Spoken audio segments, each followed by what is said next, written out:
the 17th of February 2018, 2 o'clock in the morning, Sun Peaks, British Columbia. The temperature is 26 degrees below zero. At this temperature, the air doesn't just feel cold. It feels like a physical weight. It burns the lungs. It freezes exposed skin in minutes. Inside a house on Burfield Drive, everything is warm. Everything is normal. There is music. There is laughter.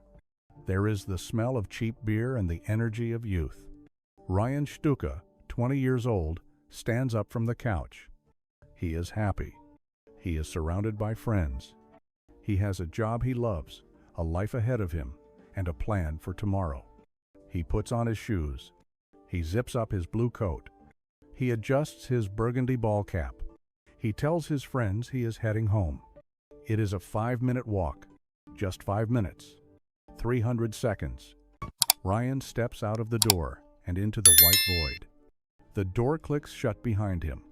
Inside the house, his friends are gathering their things. They intend to follow him. They assume he is just outside the door, waiting. Or maybe he is just a few steps ahead, his boots crunching in the snow. Minutes later, they walk out the same door. They look down the street. There is nothing. There is no one. The street is empty. Ryan Shtuka didn't just walk away. He didn't stumble. In the span of minutes, he evaporated. Tonight, a massive storm is dumping half a foot of snow on the mountain. Forensic experts call this a forensic eraser. It scrubs the world clean. It fills in footprints. It covers tire tracks. It hides bodies. This isn't just a story about a missing skier. This is the beginning of a nightmare that will haunt the Canadian West for years. Because on this silent mountain, people don't just get lost. They are taken. And the mountain never gives them back. To understand the horror of that night, we first have to understand who walked out that door.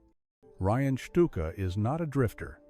He isn't a ghost moving through the margins of society. He is a son. He is a brother.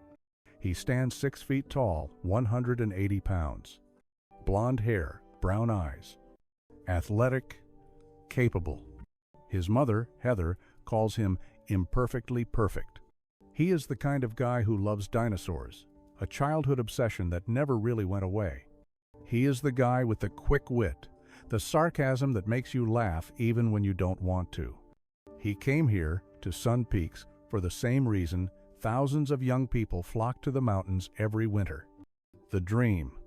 Snowboarding by day, working the resort by night. Living the season-air life. Let's rewind the clock. Let's look at the 48 hours before the silence. It is the 16th of February 2018. The mood in Sun Peaks is electric.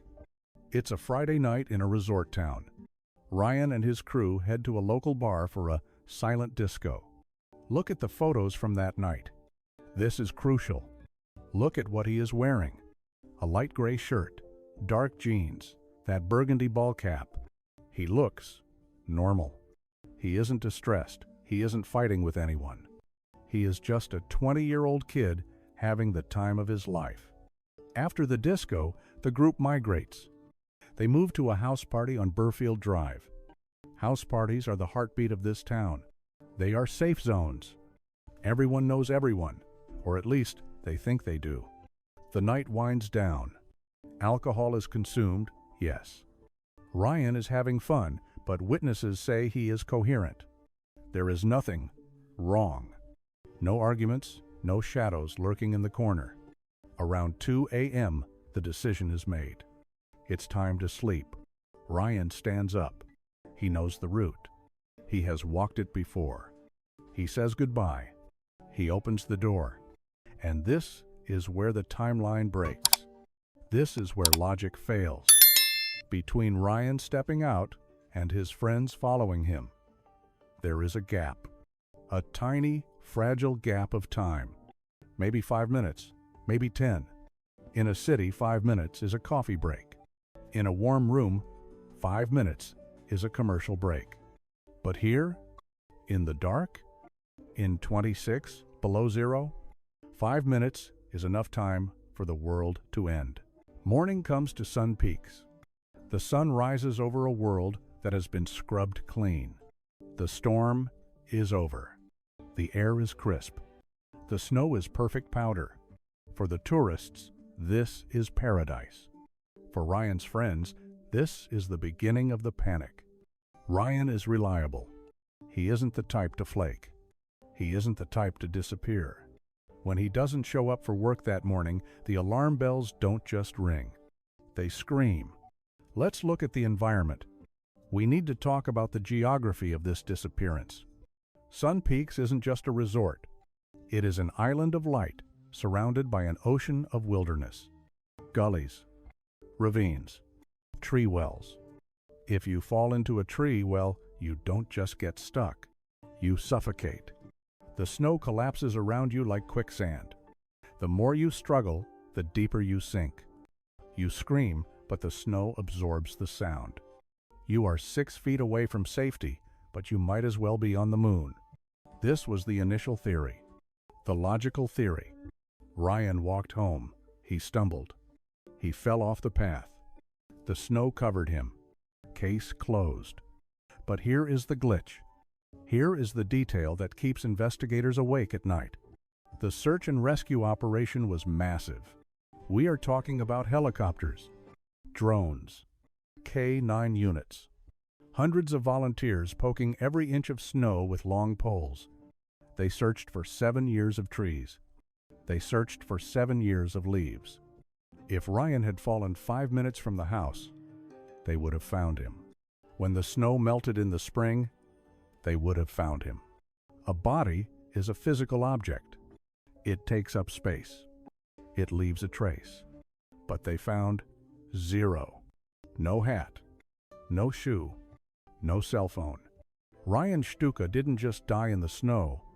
If he had, we would have his body. The complete absence of evidence is the evidence. It suggests he didn't leave that street on foot. The police, the RCMP, initially treat this as a missing person case. A tragedy, an accident. But as the days turn into weeks, the silence of the mountains starts to speak, and it whispers something dark. There is a witness. His name is Jim Reed. He was staying near Burfield Drive that night. He didn't see Ryan, but he heard something. Jim Reed told the CBC that around the time Ryan vanished, the silence of the night was broken. He heard a voice, a male voice, aggressive, angry. Get in the car. Get in the F***King car. This changes everything. If this testimony is true, Ryan didn't fall into a snowbank. He was intercepted. Suddenly, the timeline makes sense. Why were there no footprints? Because he wasn't walking. Why did the K-9 dogs lose the scent? Because the scent ended at the asphalt. But here comes the frustration. The investigative wall. Jim Reed reported this to the police. He waited for a follow-up. He claims the lead went cold. The authorities were stuck. Without a body, you don't have a crime scene. Without a crime scene, you don't have a murder investigation. You just have a missing person. Even the dogs were confused. Search and rescue dogs are biological miracles. They can smell death underwater. They can smell fear. But that night, the cold was so extreme it froze the scent molecules. The snow capped the ground like concrete. The dogs were blind. So, we are left with a terrifying possibility. If Ryan was taken, where did he go? And was he the only one? Because when you zoom out, when you look at the map of British Columbia, Ryan isn't the only man to vanish into thin air. There is a pattern here, and once you see it, you can't unsee it. To understand what happened to Ryan Shtuka, we have to look away from the ski hill. We have to look at the roads that feed it. The British Columbia interior is vast. It is beautiful, but it is also a place where you can drive for hours without seeing a single police car, without seeing a single soul. 1 year after Ryan vanished, January 2019, just down the highway in Merritt, British Columbia, Meet Ben Tyner, 32 years old, a ranch manager from Wyoming. Tough, experienced, a real cowboy. Ben isn't the type to get lost in the woods. He lives in the woods. On a Monday morning, a logging truck driver turns a corner on a remote Forest Service road, and he sees something that belongs in a horror movie. A horse, standing alone in the middle of the road, fully saddled, fully tacked, but no rider. The horse is calm, but the rider is gone. Ben Tyner vanished that day. Unlike Ryan, he left a marker. The horse was a message. It marked the exact spot where something went wrong. The RCMP were faster this time. They didn't call it an accident. They didn't say he fell off. They eventually confirmed Ben Tyner was the victim of a homicide. 2 men, both capable, both vanishing in winter, both in the same region, and both cases are cold. This isn't just bad luck. This is geography acting as an accomplice. If the wilderness is the accomplice, then fire is the weapon. When we dig deeper into the files of missing men in this region, a disturbing signature begins to emerge. It's not just that they disappear, it's what happens to their vehicles. Luke Neville vanished from Spence's Bridge. His white van was found 20 kilometers away on a dirt road, burned to the frame, incinerated. Marshall Iwasa, last seen in Alberta. His truck was found deep in the BC backcountry near Pemberton, burned. Smashed electronics scattered nearby. No sign of Marshall. Why burn the car? Fire is a forensic eraser, just like the snow. Fire destroys DNA. Fire destroys fingerprints. Fire destroys the struggle. And the logging roads? They are the perfect disposal site. Thousands of miles of unpaved, unmonitored veins running through the heart of the province. You can drive a truck up there, light a match, and be back on the highway before the smoke even clears the tree line. We have all heard of the Highway of Tears, where so many Indigenous women have tragically vanished. That is a national tragedy. But there is another silence in these mountains. A silence that swallows men. Dean Morrison, Ryan Provencher, Richard Skur. The police say these cases aren't linked. They say there is no serial killer. And maybe they are right. Maybe it's not one killer. Maybe it's something scarier. Maybe it's the fact that this region makes it easy. It makes it easy to make someone disappear. And Ryan Shtuka? He didn't have a car to burn. He was on foot, which makes him the most vulnerable of them all. Days turn into months. The snow melts. Spring arrives in Sun Peaks. This is the moment everyone was waiting for. The great reveal. The physics of the mountain dictate that what is hidden by winter must be revealed by spring. Gloves, hats, wallets. Usually the mountain gives back what it stole. The Shtuka family waits. Search teams return. They use Wings of Mercy drones with specialized software scanning the terrain for the specific color of Ryan's coat. They are looking for a patch of blue in a sea of green. But the mountain reveals nothing. Not a thread. Not a bone. Heather Shtuka, Ryan's mother, coins a term for this. Ambiguous loss. It is a torture worse than grief. When you bury a child, you have a body, you have a grave, you have an ending. When your child vanishes, every phone ring is a heart attack. Every knock on the door is a possibility. The police file remains open, but the resources dwindle. The helicopters stop coming. The news cameras leave. The case becomes a cold case in the literal and figurative sense. But for the family, it is still February 17th.